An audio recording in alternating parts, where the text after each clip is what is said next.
Hello, I'm Larry Mouth. And I'm Meredith McCarthy. And we're from EDSI, and we wanted to share with you a success story that we have at our West Earn Center in Philadelphia, Pennsylvania.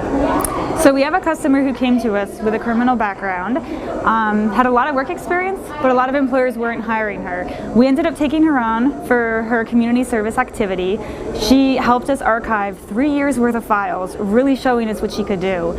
Because she was able to show us her great skill set and work experience, we hired her as an actual paid intern. And from there, she was hired salaried, and just recently she was promoted to be a supervisor at our office. What is amazing about this person is at EDSI, we value smile, show up, and support. And she embodied all those three qualities from the first day she started with us as a program participant, but also as an employee.